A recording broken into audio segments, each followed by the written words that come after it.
Our world continues to change and push us in ways we have not been challenged before. On this show, we talk about these challenges, how to be aware of them, face them, and overcome them in your life. This is David Waldas, creator of the Aligned Living System. And I'm Nick Musica, Aligned Living Coach. Welcome to the Aligned Living System podcast.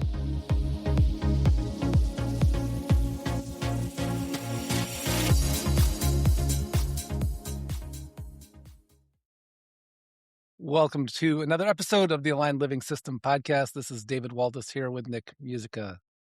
Our topic today is the difference between fourth dimensional manifestation and fifth dimensional manifestation. And let's explain a little bit about, give it some context, because you probably know some of those words, but that, like, if I heard that, I don't know. I'd feel like, what the hell are they talking about? And so, I know the word. Good morning, I know the Nick. word. Good morning. Yeah. I know the word difference. But people are always talking about manifestation, right? And it's, Yeah. We're always creating, we're always manifesting. And so let's break that down a little bit. And I think it needs some context first, the difference between fourth and fifth dimension, and really the reference point. And so we talk about normal human reality as the third dimension, right? Like, that's the place where it's a textbook reality. It's the place where, the newer sciences that are discovering there's something more going on than the physical sciences, where there's a dimensional reality beyond that. And so, the old world was the third dimension. Then they start to access the fourth dimension. Fourth dimension is a place where the ego still reigns. It's a place where we still can get really embedded in our problems, but it's a place where we can kind of get behind the scenes of the third dimensional reality and force things to be different. It's the place where, people are operating with things like witchcraft, with things like even a lot of just regular manifestation techniques, is saying, okay, what does my ego want to create? And then operating in a higher aspect of ourselves with our ego to bend reality, to hold ideas, and to keep holding them until it forces them into being. And it's something that is driven by our egos, our desires, our wounds, what we think we want. And of course, right? Like, who doesn't want, like, if I can create more wealth in my life, great. If I can create more love in my life, great. If I can create, all of these things. But here's the short-sightedness of it, is we create stuff that by the time we have it, it's the difference between something being holistic.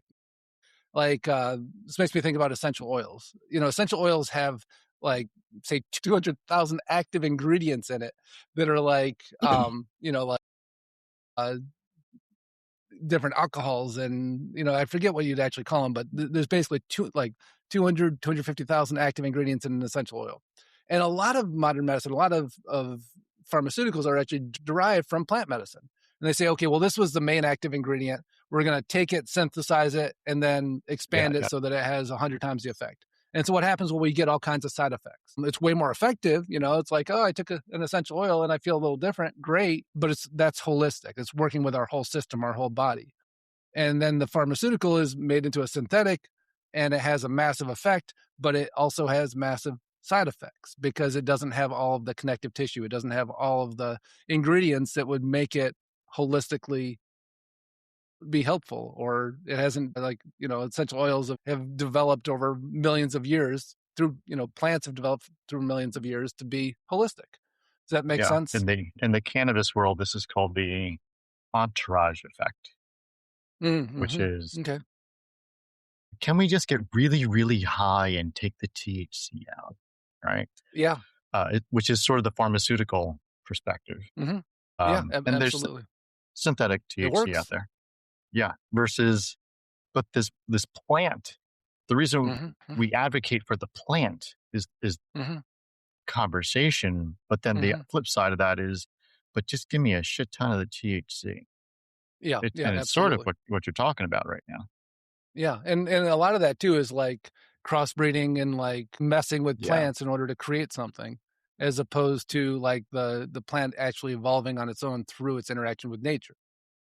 Yes, and so ego intervening. I think it should be more like this, and I think that would be good. And yes, it's created some weird things. And so it's also kind of a form of shortcutting, hacking it, as opposed to, what actually is going to create, like if we can manifest exactly what we want in our life, Ideally, we could say, I want to feel extremely fulfilled. I want to feel abundant. I want to feel successful. I want to feel like the most me version of me fully expressed out in the world, and for the world to receive that in a really great way and to reflect it back to me in a really great way. And I want that to be my life. Like, well, that's worth manifesting. And we don't really look at it that way. And our brains can't really wrap around the idea of what is the magnitude of that? What are all the moving parts? And so we go, you know what? I want to be rich. I want to get that girl or that guy. I want to get, these things. And then we lock in on it and we form it. And then we create things that, don't have all the connective tissue, don't have the entourage that comes with it that would support it, that would make it work. And we've overridden our own personal development. We've overridden what really wants to support us. We've overridden the process of it that sometimes is necessary in order for us to shed the things that we need to shed to become more and more us. How's that all landing so far as we talk about the fourth dimensional manifestation? For me, that all makes sense. Yeah. Nice. And so fifth dimensional manifestation, what is that? And so that is co-creation with organizing energy of the universe. And we talk about organizing energy of the universe a lot on here. And we could call it God, but whatever you call it, it's unmistakable. There's something that brings order to the universe, to our experience of being. Something that, like our autonomic functions, like us, the earth rotating around the sun and the moon rotating around the earth and us flying through space inside the solar system that's ever expanding. Something makes it all work. Something makes biology work. Something makes ecosystems work. There's an organizing energy. And so when we align with that organizing energy and we allow that to be our guide, we talk about aligning our will with this organizing energy or our will with God's will. And something magical happens. We start to have all of these crazy synchronicities, these miracles, things start to unfold. And at the same time, we start to get confronted with ourselves. And this is the part where people are trying to avoid it. Like, can I get this without that? Can I actually have all the, this amazing relationship without dealing with my trauma? Can I have all this wealth without dealing with my poverty mindset? Sure, for about 10 seconds, and then it's all going to blow up because you can't hold it. And so, or you have it and you don't want it because you realize that it wasn't what you really wanted. And so, most of what's out there about manifestation is fourth dimensional manifestation. And, it can be faster, it can be exciting, it can be sexy, it can be all these things. And it's often not successful. And then when it is successful, we often don't want it by the time we have it. Or it all of a sudden creates some huge healing crisis for us because we moved one part of us, not all of us. We didn't do it holistically. And so when we're aligning our will with, higher energies, the fifth dimensional energy, utilize that organizing energy, it's a slower process generally. And it helps us get in touch with who we truly are and what we need to shed, what's not us, to break those illusions. And from that place of fullness, we start to create all of these things that are exactly that: the life that we want to live, the people we want to do it with, the the abundance that comes with it, building it from the core of us out and holistically, which means we have to experience all of the aspects of ourselves and feel them shift and allow them to adjust and let the organizing energy lead rather than our egoic idea about what we want life to look like lead. Because what is it that we were really chasing? A feeling. I feel like me. I feel powerful. I feel expanded. I feel like the world loves me and I love the world and it's reflected back. Ultimately, that's this full expression of self into the world and being effective and impactful. And it feeling fantastic. But we supplement that with all these ideas that are, kind of smaller aspects of that and try to bring that into our life, thinking that that's going to make us happy and create those other things. And so that's the laying it all on the table. How's that land for you, Nick? Sounds great. I have a pragmatic question to ask here. Mm-hmm. So how do you do that as someone who works in a dysfunctional system? Yeah. Because I guess that's the standard. Right? That's the standard for most people. Dysfunctional systems. Yeah. And if we're embedded in it and playing along, it's dysfunction. That's right. That's right. Yeah. That's right. And then and quite often what we try to do when we're in those systems is we try to solve the top of the mind dysfunction, like the most painful dysfunction, and then move to the next most painful dysfunction. And the truth is they're all just placeholders for the next dysfunction. because we're in a dysfunctional system. And so, that whole piece of like it makes me think of the three pillars of aligned living. One is sovereignty brings clarity, right? And so if we're not embedding our awareness of self in the way that we operate in that system, all of a sudden we get really clear. And then the next one is aligning our will with the organizing energy, like, and expanding in wonder to what that wants to create. And a lot of times that moves us outside of those systems. A lot of times, or we just navigate it and go, my role here is this, and I'm not going to touch all these other moving parts. I'm actually a solution for this, and the rest of that is not my responsibility, even though I'm constantly affecting it in a positive way. If I try to fix everything, like, that's not my role here. And I can't do my role if I'm taking on all the dysfunction. And then the third part is that expanding our capacity, the third pillar, to, that self-love, that ability to feel like we deserve and to hold what it is that we're receiving. And, we've talked about this joke on here a lot of times. It's not really that much of a joke that when we get that clear and we're really operating those, we become unemployable. Right? Because you're like, oh, I'm so clear that I'm not interested in being in that container. And then miraculously opportunities open up for us to work in our own containers and create our own containers. And so, like, I think that can be a reason a lot of people hesitate to do this work, is go like, well, what if I can't do the job I've been doing anymore? What if this doesn't work for me? Like, then something else will open up that does. And that's exciting. But we also can't have such an aversion to change that we don't allow for growth. We're like, I can change my income, but I can't change my, whatever. And that's like, it's all connected. And whenever we're trying to move stuff independently without allowing it all to move and trusting that what's really aligned for us is going to be cohesive and just stick to us. And what's not aligned will shed. Yeah. I was just harkening back to the Harrison, which we've talked about a couple times, behavioral assessment tool, and how, well, at least for me, when I'm running folks through it, it's a 40 to 60 page document. There's 175 potential behaviors that show up. We don't talk about all 175. So, right. And after not even reviewing all of it, the 40 to 60 pages in an hour or an hour and a half, but the goal being you can understand it better outside of this conversation, outside of this debrief. The action item coming out is typically one thing. Let's talk about, even though it's a rather holistic view of yourself and your operating system, there's certain areas that we're focusing on, and it's all connected. That's right. Totally. Which is when I see the paradox slide or the paradox page, and it's 12 paradoxes and 24 traits. And there's all these graphs. And the paradoxes are traits that seem like they're opposites to each other, but they're actually very connected. And so the paradox of it is that both of them matter and that they're both very connected, even though it looks like from the beginning that they're not. Yeah, like a communication style where we're taking a look at a paradox where it's frankness and diplomacy as an example. But I'm looking at that, and typically one trait will pop off the page for me. And then I start to imagine, if we worked on that one, if we went from a 3 to a 5, 6, or whatever, what happens to everything else on that board? It all moves. And I'll play with it with a couple different ones, right? And it's like, oh, it doesn't feel like anything moves. So this one, what does it look like there? And so there's an obvious, here's what's going to happen when it moves, based on that paradox. But then there's the relationship to all the other ones. Yeah. That, like, well, what happens when that one trait moves?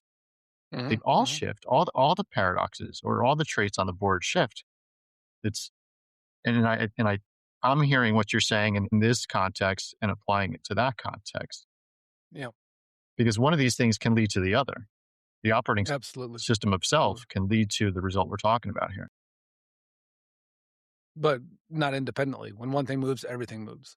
Right. And that's the short-sightedness, I think, of most manifestations. And so even just a simple, like two of the biggest manifestations people work on is like relationships and finances. And so, like finances, somebody wins the lottery. Like we've talked about that. Like, well, what happens when somebody wins the lottery? For some people, it's great. Like they're ready to hold that kind of wealth. For other people, their operating system is not ready. They haven't done the inner work to be able to see themselves as somebody that's wealthy. So they end up doing things like getting sick. They end up having, relationship issues. They end up, you know, shedding the money so fast that they're actually bankrupt now and they're in worse shape than they were before. And they got a taste of what it felt like to be rich and what that lifestyle is. And that, that spoiled them. And now they have no money left. And now, they're left on the other side of this thing going, shit, I wish I never won the lottery. Like it created destruction.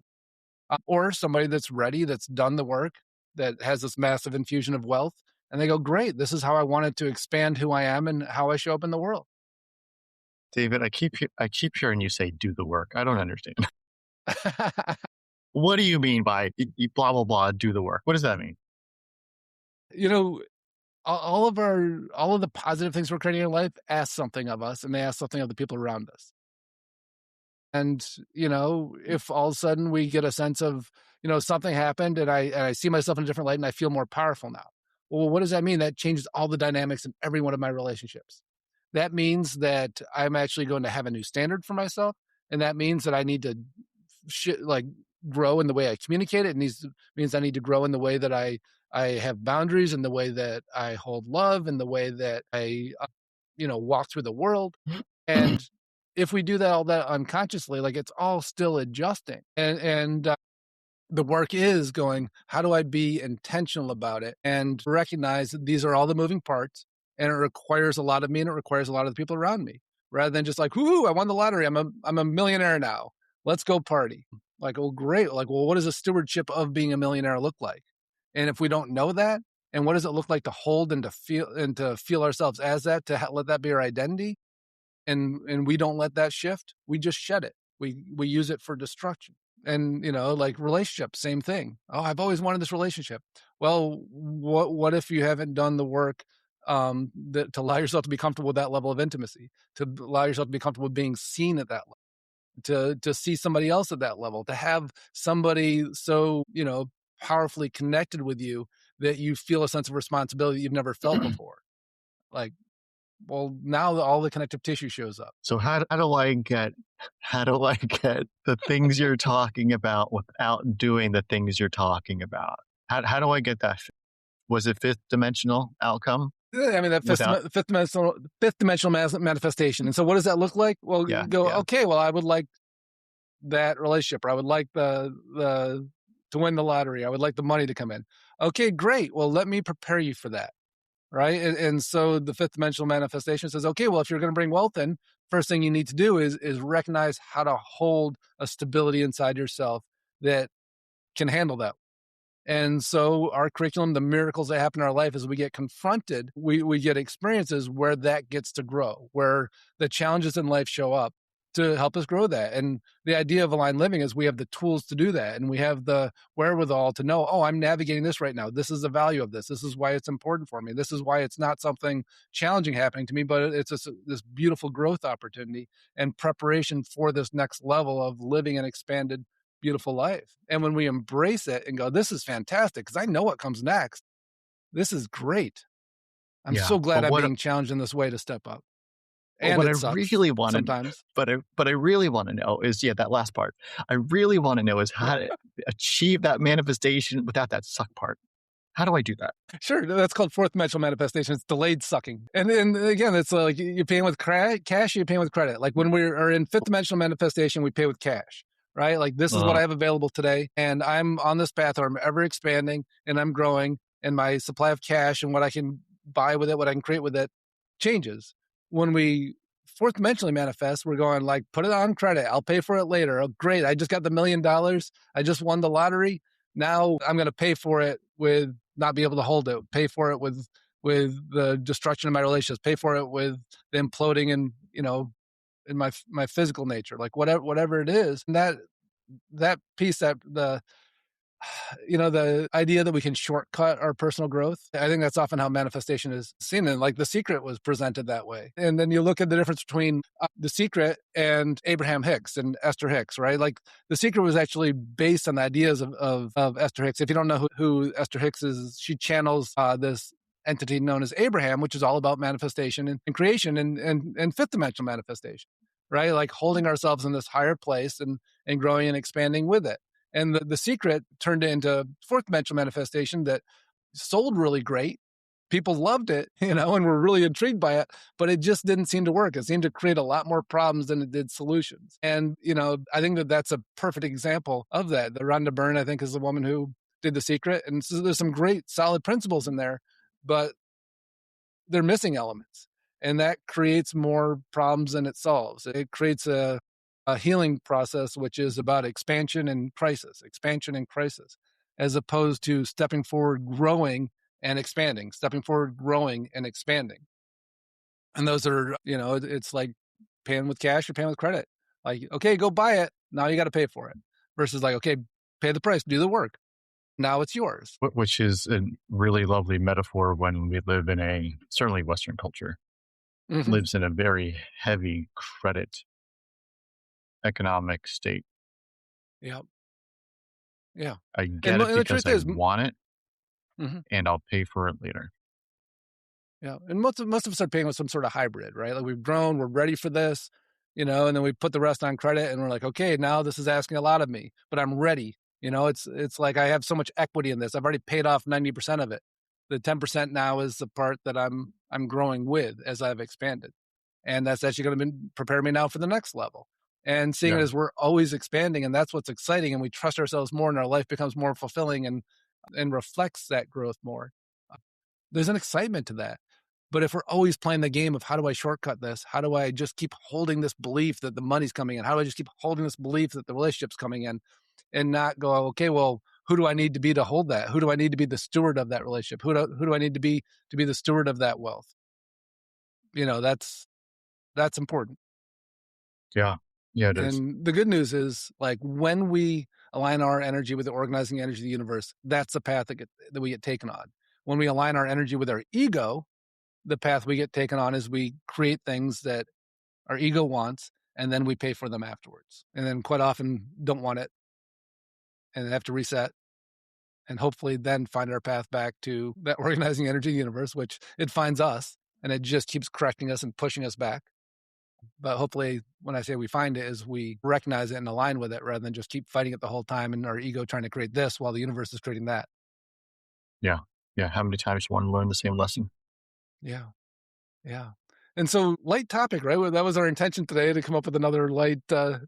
And here's the thing is, like, all this is super light if we're not fighting it, right? If there's an organizing energy universe that wants to support you, wants to make your life beautiful, wants to expand you in all of these ways, and you trust it and you align with it and you move with it, like, that is super light.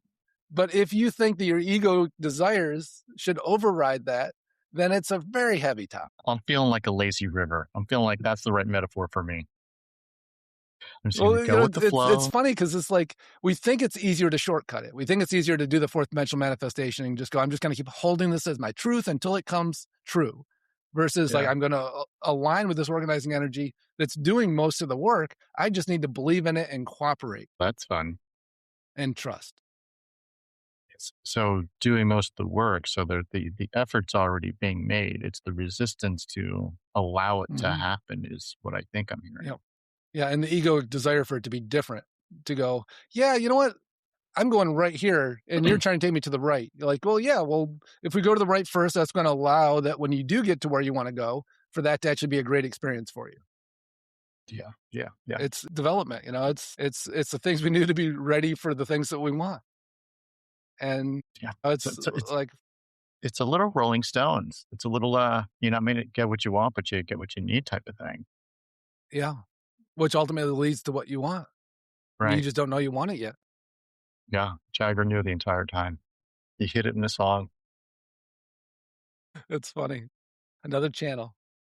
I mean, think about it like, the 10-year-old that wants to play in the NFL, right? Like, oh, okay, good. Congratulations. Here you go. You're in the NFL.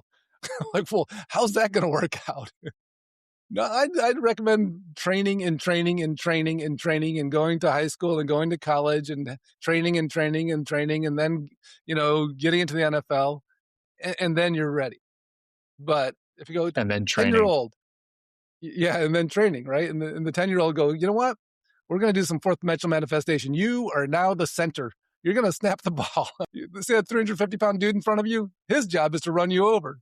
Your job is to stop him. Like, congratulations, you've manifested this. You thought you were ready. You didn't That want sounds to like do it's the going to work. work out great. Yeah, that's gonna work out great. But it's what we do, right? And then we go, holy shit, but because it doesn't look like that. When we paint that picture of a 10-year-old, who's 70 pounds lining up against a 350-pound grown-ass adult, like it looks ridiculous and it feels like really bad idea. But that's what we're doing. We're going, you know what? I know I'm only 10, but I think I'm ready. I want this because it's what I want. Because it's what I Okay. want. Yeah. And I would say that it's a very convenient truth if we accept it. If we don't accept it, it's a very inconvenient truth. And just like if we align with that organizing energy, awesome. So fun. Like there's something doing most of the work for me. If we don't and we try to shortcut it and chase our ego, we're doing all the work and then we're paying for it as well. And then we end up organizing energy just overrides us anyways and just pulls us off whatever we were doing back into it. And so, it's kind of laughable from that perspective. Our human minds, wishing we know better. It sounds And how many times hilarious do we need based to on this go through that conversation. before we go, you know what, this organizing energy, it's like I decided I think my heart should beat faster instead of slower. I think it'll give me more energy to get stuff done. So I'm going to override my autonomic nervous system and just make my heartbeat go faster because I think that'll give me more energy. Oh, is that a good idea? I feel like doctors would highly caution against that. Well, here's what we could do. You know what? If I just create anxiety constantly, my heart rate's always up and now I have more energy. Like, oh, okay. Well, what is that? Well, there's a fight or flight thing that happens. There's a health thing that happens. There's but I feel really charged. Okay. That's your only goal. I have a sense of responsibility to say higher stress is not the path here. But We some shouldn't do people, that. that's how they set up their life. They go, gosh, life is really exciting when I have all this high stress in here. And I feel really activated all the time. Like, yeah, because your body thinks you're about to die. Yeah. Right. Highly reactivated all the time. Yeah. I go, well, there's another way. And it's like the simplicity of it. It's hard for us to wrap our head around that it's actually easier because it doesn't feel that way. And it's easier without resistance. If we have resistance, it makes it hard. If something stronger than you is trying to take you somewhere, say it was a bus and you get on that bus and you're like, well, this is great. It just takes me there. But if you go, I'm not going to let this bus move me, that's going to be really uncomfortable. But what if that bus or that train actually is here for your highest good, has a better vision for you than you have for yourself, and you can cooperate with it? So to bring it all home, Entourage Effect, very important. You can't pick and choose the cherries and expect everything else to be okay. I mean, you can, but it ain't going to be okay. It's a package deal. Yeah. And there's work it's all involved. connected. Yeah. Yeah. And there's an organizing energy that will just take you on the path. You have a guide. And it's run through everything. Yeah. And that's what we teach. Doesn't it sound like fun? Who doesn't want to do that? Awesome. Well, I hope you're enjoying this conversation and it's valuable to you and you can see the reflections in your own life. And when Nick and I often talk about when we look back on our lives, we can see all the times when our ego decided it wanted something, we tried to create it, and the organizing energy of the universe maybe let us have that and then smacked out of our hands, revealed to us we didn't want it, and pulled us back. Right. And so we have all done it. It's how we get to an idea that says, well, shit, there's an easier way than what I thought was the easy way. And I always thought it was the hard way, but it's actually the easy way. I just didn't understand it yet. And once I understand it, this is awesome. Yeah. And it still shows up. It's part of the human condition. The job is to recommit to what we're talking about repeatedly to continue to move forward. But it's part of the human condition. Right the ship. Repeatedly. Yeah. Awesome. All right, well, thanks for listening, everyone. You have a great week, and we'll see you all next week. We hope you enjoyed listening to today's podcast.